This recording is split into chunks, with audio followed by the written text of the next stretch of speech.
विरोधी जनशक्तीतर्फे दिनांक 10/2/2026 रोजी मंगळवार 11 वाजता लोकशाही मार्गाने वैजापूर शहरात जनआंदोलन आमरण उपोषण करण्यात येणार आहे।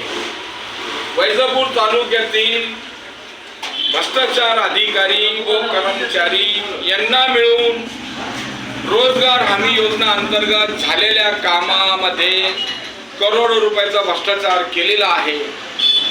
कोणत्याही प्रकारची या भ्रष्टाचारी अधिकाऱ्यावर कारवाई होत नाही, त्यासाठी लोकशाही मार्गाने राष्ट्रीय भ्रष्टाचार विरोधी जनशक्तीतर्फे आमरण उपोषण करण्यात येणार आहे। तरी शासनाने ताबडतोब या भ्रष्टाचारी अधिकाऱ्यावर चौकशी करून कारवाई करावी, नसता हे आंदोलन तीव्र करण्यात येणार आहे। जय हिंद, जय महाराष्ट्र।